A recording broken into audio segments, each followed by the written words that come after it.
اور اسی کی وجہ سے وہ اب تک عیش و عشرت کی زندگی گزارتے آئے تھے۔ اس کے کرخت چہرے پر خفگی اور ناگواری کے احساسات ابھر آئے۔ اس نے جھنجھلا کر اشاروں میں شیتل سے پوچھا، آخر ایسی کون سی وجوہات تھی جن کی بنا پر تم نے بلیک گائیڈ کو چھوڑ کر اس شخص کو اپنا باس بنا لیا؟ یہ تو بلیک گائیڈ سے سراسر بے وفائی ہے۔ تم پر اس شخص کے کیا احسانات ہیں؟ میں ایک مہم میں بہت زخمی ہو گیا تھا، اتنا کہ موت کے بھیانک پنجوں میں جانے والا تھا۔ ایسے میں اس شخص نے میری جان بچائی، میرا علاج کیا اور اپنے یہاں خفیہ طور پر پناہ دے کر مجھے انٹیلیجنس والوں کی گرفت سے بھی بچایا ہے۔ جس شخص نے میری جان بچائی ہے، اس کے احسانوں کا بدلہ میں اسی طرح چکا سکتا ہوں کہ اس کے ساتھ رہ کر اس کے لیے کام کروں۔ چیتل کے چہرے پر ناگواری کے تاثرات تھے۔ میں عقب نما آئینے میں ان دونوں کے چہرے دیکھ رہا تھا اور ساتھ ہی ان کے ذہنوں میں بھی جھانک رہا تھا۔ چیتل اس بات پر بہت برہم تھا کہ شیتل نے بلیک گائیڈ کا ساتھ کیوں چھوڑا۔ اس نے جھنجھلا کر اشاروں میں پوچھا، یہ شخص آخر ہے کون؟ یہ بھی ہماری طرح ایک مجرم ہے اور ہم جیسے مجرموں کو پناہ بھی دیتا ہے، جس سے قوم اور ملک کو کوئی خطرہ نہ ہو۔ میں اس کے یہاں بڑے عیش و آرام سے رہتا ہوں۔ کیا بلیک گائیڈ ہمیں عیش و آرام سے نہیں رکھتا تھا جو تم اسے چھوڑ کر اس شخص کے لیے کام کرنے لگے؟ بلیک گائیڈ ہمیں تھوڑے سے کام کے عوض بھی کتنا بھاری معاوضہ دیتا ہے۔ یہ شخص بلیک گائیڈ سے بھی زیادہ بھاری معاوضہ دیتا ہے اور مجھے دوستوں کی طرح رکھتا ہے۔ اس کا رویہ میرے ساتھ حاکمانہ نہیں بلکہ دوستانہ ہے۔ بلیک گائیڈ بے شک ہمیں دولت دیتا تھا، عیش کے ساتھ زندگی گزارنے کی سہولتیں فراہم کرتا تھا اور ہمیں اسی چیز سے غرض ہے۔ یہ نیا باس بھی مجھے وہی کچھ دیتا ہے جس سے میں بڑے عیش و آرام کی زندگی گزار رہا ہوں، اور سب سے بڑی بات یہ ہے کہ یہاں مجھے ذہنی سکون میسر ہے، جبکہ بلیک گائیڈ کے ساتھ کام کرتے ہوئے ہر دم پکڑے جانے کا خوف طاری رہتا تھا، ساتھ ہی جان کا بھی خطرہ رہتا تھا۔ میری مانو تو تم بھی بلیک گائیڈ کو چھوڑ کر اس نئے باس کے پاس آ جاؤ۔ اس شخص کی ماتحتی میں مجھے کیا فائدہ مل جائے گا؟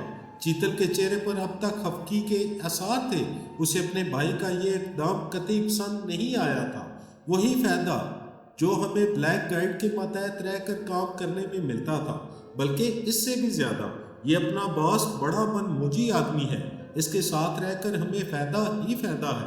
بلیک گائیڈ ہمیں پیسے ہی تو دیتا تھا، وہ تمہیں اس سے بھی مل جائیں گے، دولت کے سوا تحفظ بھی۔ یہ بلیک گائیڈ کی طرح اتنا کمینہ نہیں ہے کہ اپنے فائدے کے لیے ہماری جانیں بھی داؤ پر لگا دے۔ مجھے اس کا بہت تلخ تجربہ ہو چکا ہے۔ اگر میرا باس میری جان نہ بچاتا تو آج تم اپنے بھائی کو زندہ نہ پاتے۔ جب تمہیں سب کچھ اس باس کے ساتھ کام کر کے مل سکتا ہے تو پھر تمہیں اس کے پاس آنے میں کیا اعتراض ہے؟ شیتل کی بات سن کر چیتل سوچ میں پڑ گیا۔ میں گاڑی چلاتے ہوئے چیتل کے ذہن میں جھانکنے لگا۔ وہ بھائی کی باتوں سے قائل ہو گیا تھا اور اس پیشکش میں اسے زیادہ فائدہ نظر آ رہا تھا۔ اس نے اچھی طرح اس پیشکش پر غور کرنے کے بعد اشاروں میں شیتل کو اپنی رضامندی دے دی۔ دونوں کے سیاہ چہروں پر آسودہ سی مسکراہٹ پھیل گئی اور میں گنگنانے لگا، دنیا مطلب دی ہو یار۔ کار تیزی سے پنڈی کی طرف بھاگی جا رہی تھی اور میں سوچ رہا تھا ان دو مضبوط پہاڑوں کے تعاون سے میں بیل منڈو سے نمٹ سکتا ہوں، لیکن چیتل اور شیتل کو ساتھ لے کر بیل منڈو سے ٹکرانے میں یہ خطرہ تھا کہ ماسٹر یوشے بیل منڈو کی سوچ کے ذریعے چیتل اور شیتل کے ذہنوں تک بھی پہنچ جاتا، اسی لیے کہ کسی کے ذہن تک پہنچنے کے لیے زبان اور آنکھیں ہی سب سے بڑا راستہ ہوتی ہیں۔ اس کے لیے میرے ذہن میں فوراً ہی یہ خیال آیا کہ میں اپنی طرح چیتل اور شیتل کی آنکھوں میں لینس لگا دوں گا۔ آواز کے ذریعے ان تک پہنچنا ناممکن تھا، اس لیے کہ دونوں ہی گونگے تھے۔ میری گاڑی جس وقت مقررہ مقام پر پہنچی تو شام کے سرمئی اندھیرے دھیرے دھیرے پہاڑ کی چوٹیوں سے نیچے اتر رہے تھے اور شفق کی سرخی آسمان پر پھیلی پڑی تھی۔ اب کار کو کسی محفوظ جگہ پر کھڑی کرنے کا مسئلہ تھا۔ ڈاک بنگلہ بہت نشیب میں تھا، کسی گاڑی کا وہاں جانا ناممکن تھا۔ میری سمجھ میں نہیں آ رہا تھا کہ کیا کروں۔ اسی لمحے میں نے دیکھا ایک قامی دیہاتی پیٹھ پر لکڑیاں لادے اسی طرف آ رہا تھا۔ وہ قریب آیا تو میں نے آواز دے کر اسے اپنے پاس بلایا۔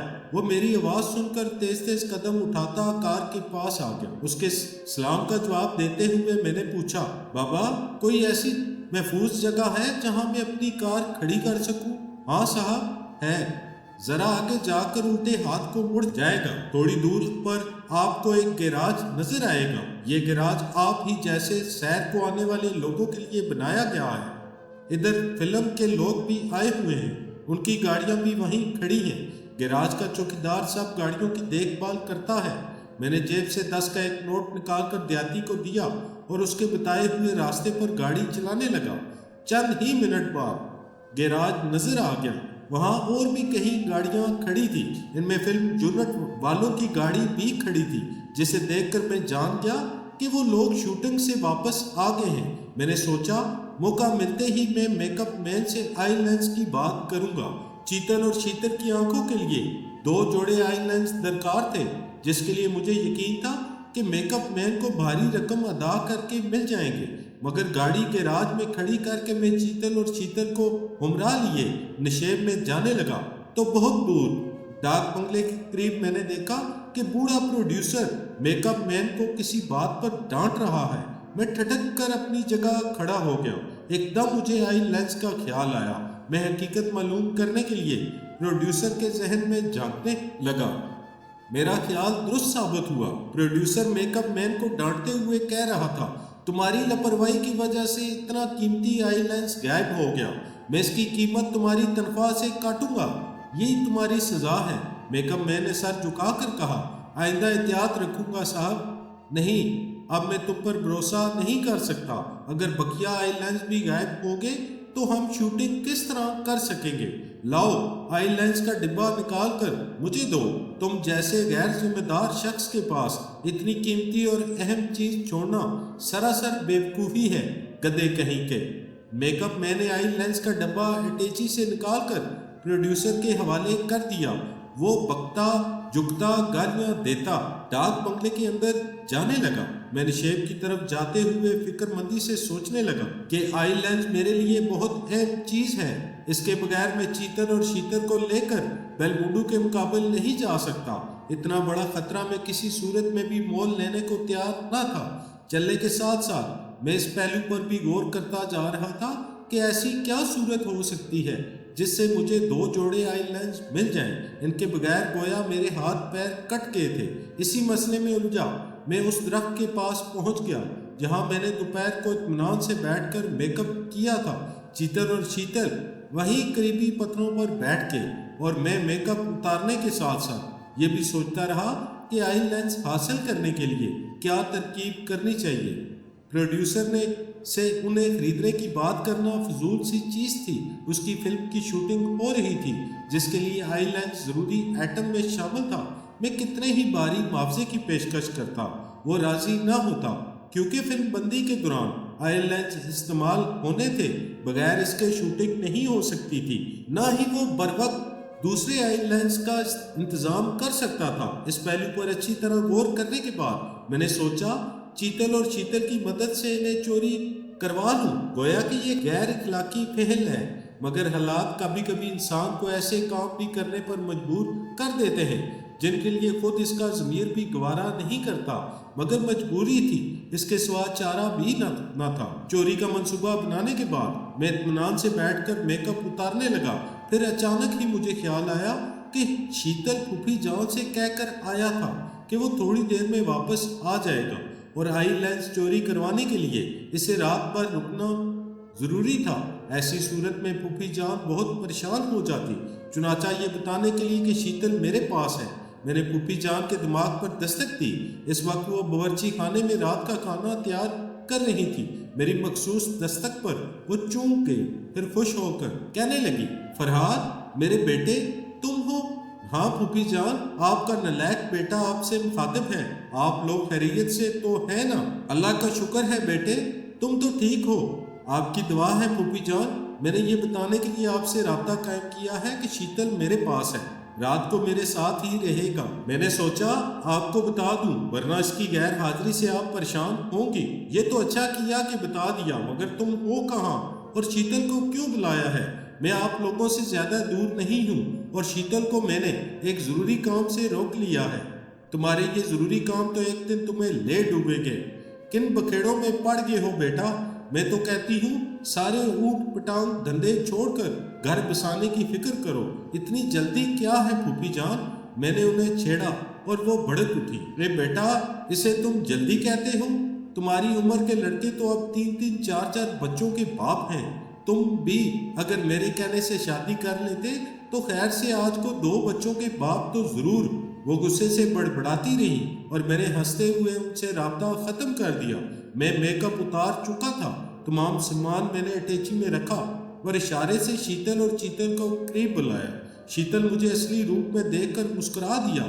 اس کی مسکراہٹ کا جواب میں نے بھی مسکراہٹ سے دیا، پھر انہیں اشاروں کی زبان میں سمجھانے لگا کہ ایک آدمی کے پاس سے آئی لینس چوری کرنے ہیں۔ وہ آئی لینس اس آدمی کے پاس ہیں جو میری طرح ڈاک بنگلے میں ٹھہرا ہوا ہے۔ چوری 2:30 بجے رات کو کرنا تاکہ اس وقت تک سب گہری نیند سو رہے ہوں، اور اپنے چہروں پر رومال کا نقاب ڈال لینا۔ انہیں سارا منصوبہ اچھی طرح سمجھانے کے بعد میں اٹیچی اٹھا کر اٹھ کھڑا ہوا۔ چیتل اور شیتل دوبارہ اپنی جگہ پر چلے گئے اور اپنی مادری زبان یعنی اشاروں میں باتیں کرنے لگے۔ یہ دنیا کی سب سے نرالی مادری زبان ہے، یہ سوچ کر میں مسکرا دیا اور اٹیچی تھامے وہاں سے چل پڑا۔ سلونی شام کا نکھرا ہوا حسن چاروں طرف پھیل رہا تھا۔ میں قدم روک کر اپنے ارد گرد کے خوبصورت مناظر کو دیکھنے لگا۔ ہر طرف رعنائی تھی، حسن تھا، خاموشی تھی، نکھار تھا، اور ایسے سمے دنیا بے حد حسین نظر آ رہی تھی۔ اونچے اونچے بلند و بالا پہاڑ، بڑے بڑے سبز پتوں والے تناور درخت، رنگ برنگے جنگلی پھول، اپنے اپنے بسیروں کی جانب پرواز کرتے پنکھ پکھیرو، یہ سب بے حد سحر انگیز چیزیں تھیں جو دل میں طمانینت پیدا کر رہی تھی۔ ایک مقدس اور الوہی خوشبو میرے چاروں طرف پھیلی ہوئی تھی، اور میں جو ہر وقت ہنگاموں میں گرا رہتا تھا، دیر تک ایک جگہ کھڑا فطرت کی رعنائی سے لطف اندوز ہوتا رہا۔ اچانک ہی میری نظر شاداں پر پڑی جو اپنی چہیتی بھیڑ کو پتلی سی چھڑی سے ہانکتی اپنی جھونپڑی کی طرف جا رہی تھی۔ نہ جانے کس جذبے کے تحت بے اختیار ہو کر میں نے اسے آواز دی، شاداں! وہ میری آواز سن کر چونک کر پلٹی اور اونچے نیچے پتھروں پر بھاگتی آئی اور بے اختیار میرے کشادہ سینے سے لگ گئی۔ میرے دل کی دھڑکنیں بے ترتیب سی ہو گئیں، رگوں میں دوڑتا خون تیزی سے گردش کرنے لگا۔ شاداں! میں نے جھک کر مدھم سی سرگوشی کی۔ اس نے میرے سینے سے سر اٹھا کر میرے چہرے کی طرف دیکھا۔ خوشی کا پرتو اس کے گلابی چہرے سے جھلک رہا تھا، اور مدھم سے اندھیرے میں وہ پلکیں جھپکاتی ہوئی مجھے بے حد پیاری لگی۔ وہ میرے گالوں پر ہاتھ پھیرتے ہوئے شکوہ کرنے لگی، تم کہاں چلے گئے تھے بابو؟ میں تمام دن تمہیں ڈھونڈتی رہی، پر کیوں ڈھونڈ رہی تھی پتہ نہیں، وہ شرمگین لہجے میں بولی اور کھلکھلا کر ہنس پڑی۔ دیر تک اس کی ہنسی کا جلترنگ پہاڑوں میں گونجتا رہا، کلی سے پھول بن کر وہ اور بھی نکھر آئی تھی۔ شاداں، تو بڑی اچھی ہے، میں نے خمار آلود لہجے میں سرگوشی کی۔ میری آواز فرد جذبات سے لرزاں اور سرشار تھی۔ اس کی آنکھوں سے شرم کا گلابی پن جھلکنے لگا۔ وہ الجھی الجھی سانسوں کے درمیان کانپتی آواز میں دھیرے سے بولی، ایسا نہ کر بابو، مجھے پتہ نہیں کیا ہونے لگتا ہے۔ کیا ہونے لگتا ہے؟ میں شرارت سے مسکرایا، پتہ نہیں، یہ سب کیا تجھے اچھا نہیں لگتا؟ نہ، وہ ہنستی ہوئی خود کو چھڑا کر دور جا کھڑی ہوئی۔ اس کا یہ انداز کتنا دلکش تھا، اس انکار میں اقرار کے کتنے پہلو روشن تھے۔ میرے دل میں شمع سی جل اٹھی۔ میں نے مسکرا کر کہا، کل صبح تکیے کے نیچے روپے دیکھنے آئے گی نا؟ میری بات کی تہہ تک پہنچ کر شرم سے اس سے گلابی رخسار تمتما اٹھے۔ وہ منہ سے کچھ نہ بولی، اسبات میں سر ہلا کر ہنستی ہوئی شرما کر بھاگ گئی۔ اس کی ہنسی کا ترنم دیر تک فضا میں گونجتا رہا، اور میں خوشی کے جذبے سے سرشار دھیرے دھیرے قدم اٹھاتا ڈاک بنگلے کی طرف جانے لگا۔ میں ڈاک بنگلے میں پہنچا تو میرے بستر پر بوڑھا میک اپ مین پچھلی رات کی نیند پوری کر رہا تھا۔ میں نے اٹیچی میز پر رکھ دی اور ایزی چیئر پر بیٹھ کر سگریٹ سلگانے لگا۔ سگریٹ سلگانے کے بعد میں روما کے ذہن میں جھانکنے لگا۔ وہ ہوٹل انٹر کان کے اس کمرے میں پہنچ گئی تھی جہاں بیلمونڈو کا قیام تھا۔ اس وقت اس کا انکل کمرے میں نہیں تھا اور وہ بے چینی سے اس کی واپسی کا انتظار کر رہی تھی۔ اس نے ایک ایسے فون نمبر پر اسے کال کیا جہاں اس کے ملنے کا امکان تھا، لیکن وہ ان نمبروں پر بھی نہیں ملا۔ وہ جھنجھلا کر ادھر سے ادھر ٹہلنے لگی۔ وہ اپنے انکل کو یہ بتانے کے لیے بے چین تھی کہ اس کا سامنا ایک کے بجائے 2 گنگوں سے ہوا تھا، اور ان میں سے ایک یقینی طور پر فرحاد تھا۔ وہ ٹہلنے کے دوران سگریٹ کے کش لگاتی جا رہی تھی۔ اسی وقت مجھے اس کے ذہن میں ماسٹر جوشے کی سوچ کا لہجہ سنائی دیا۔ اس نے روما کے ذہن پر دستک دیتے ہوئے کہا، ہیلو بیبی، میں نے تمہاری پریشانیوں کو سمجھ لیا ہے۔ مجھے بتاؤ کہ ان 2 گنگوں سے کہاں ملاقات ہوئی تھی؟ روما چند لمحوں تک ساکت کھڑی رہی، اپنے ذہن میں ابھرنے والی سوچ کو سمجھنے کی کوشش کرتی رہی۔ پھر اس نے پوچھا، کیا تم وہی شیطان ہو جو میرے انکل کو پریشان کرتا رہتا ہے؟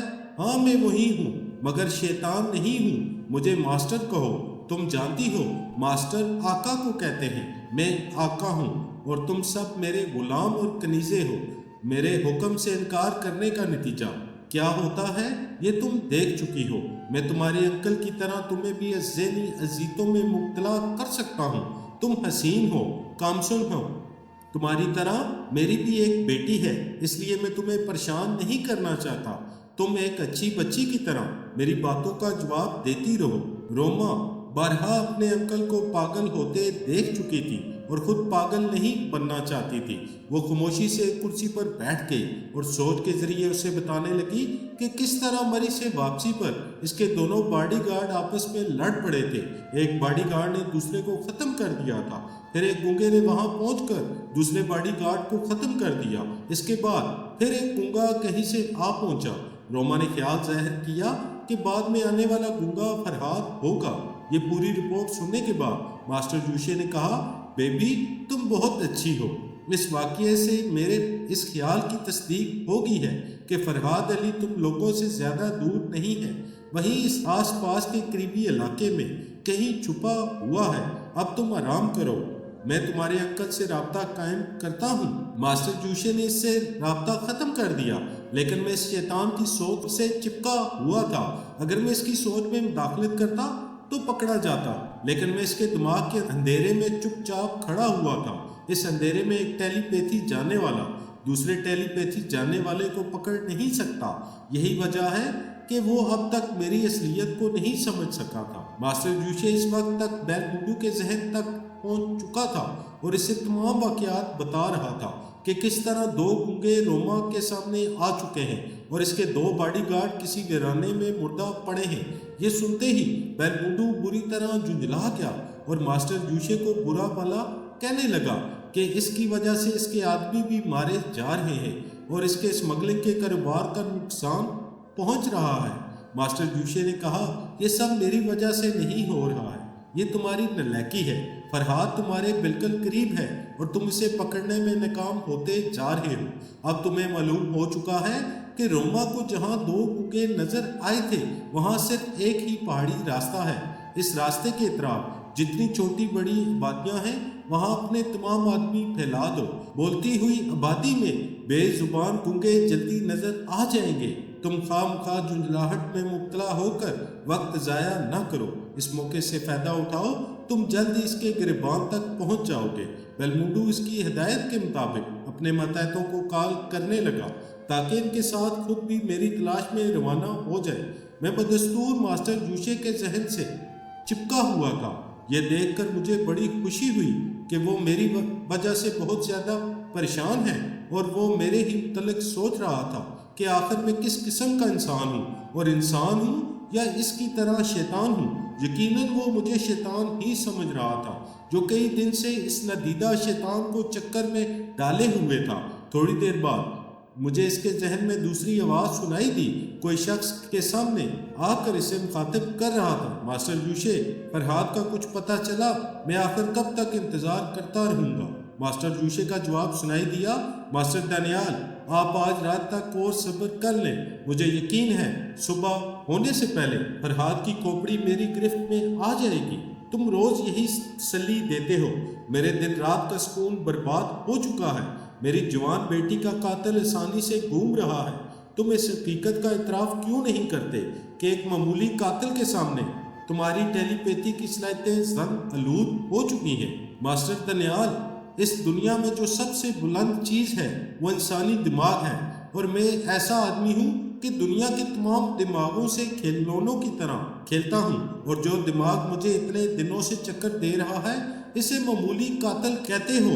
تم نہیں سمجھ سکتے کہ اس بے رخی فرات سے الجھتے ہوئے مجھے کتنا مزہ آ رہا ہے۔ یہ درست ہے کہ ابھی اس کا پلہ بھاری ہے، مگر کب تک؟ آج میں بیل منڈو کو آخری موقع دے رہا ہوں۔ اگر وہ ناکام ہو گیا تو میں خود میدان عمل میں آؤں گا۔ مجھے ہیڈ کوارٹر چھوڑ کر کچھ دنوں کے لیے اس کے ملک میں جانا ہوگا۔ یہ بات میری سمجھ میں آ رہی ہے کہ وہ میرے کسی اعلی کار کے ذریعے قابو نہیں آئے گا۔ اس نے ایتلا کے باپ ماسٹر دانیال کو مطمئن کر دیا کہ وہ اس کی بیٹی کے قاتل کو ضرور گرفتار کرے گا۔ میرے لیے ایک مصیبت کی پیشن گوئی ہو چکی تھی کہ بیل منڈو کی ناکامی کے بعد وہ خود میدان عمل میں آئے گا، یعنی یہ میری خوش فہمی ختم ہو چکی تھی کہ اس کے سب سے خطرناک اعلی کار بیل منڈو کو ختم کرنے کے بعد کچھ عرصہ کے لیے پرسکون زندگی نصیب ہوگی۔ فی الحال مجھے بیل منڈو اور اس کے آدمیوں سے نمٹنا تھا۔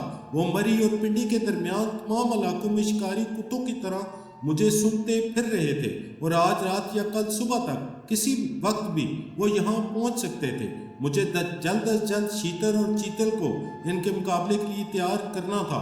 اس وقت ڈاک بنگلے میں خاصی چہل پہل تھی۔ فلم یونٹ کے لوگ رات کا کھانا کھا رہے تھے۔ ڈائریکٹر اور پروڈیوسر ایک کمرے میں بیٹھے ہوئے شراب پی رہے تھے۔ ان کے ساتھ ہیروئن کا نام نہاد بھائی بھی پینے میں مصروف تھا۔ میں ان کی سوچ کے ذریعے یہ کوشش کرنے لگا کہ وہ زیادہ سے زیادہ پیتے رہیں اور نشے میں بالکل مدہوش ہو جائیں۔ اس وقت بوڑھا چوکیدار میرے لیے کھانا لے آیا۔ میں کھانا کھانے کے دوران سوچنے لگا کہ اب شاداں سے ملاقات نہیں ہو سکے گی۔ میرا دل نہیں چاہتا تھا کہ اسے چھوڑ کر چلا جاؤں۔ ابھی جب وہ مجھ سے رخصت ہو کر گئی تھی تو اس کی آنکھوں سے پیاسی آرزوؤں کے کتنے رنگ جھلک رہے تھے۔ اس کی آنکھیں بہت کچھ کہہ رہی تھی۔ تم کہاں چلے گئے تھے؟ میں پیاسی چڑیا کی طرح اپنے آشیانے سے تمہارے ڈاک بنگلے تک بھٹکتی پھر رہی تھی۔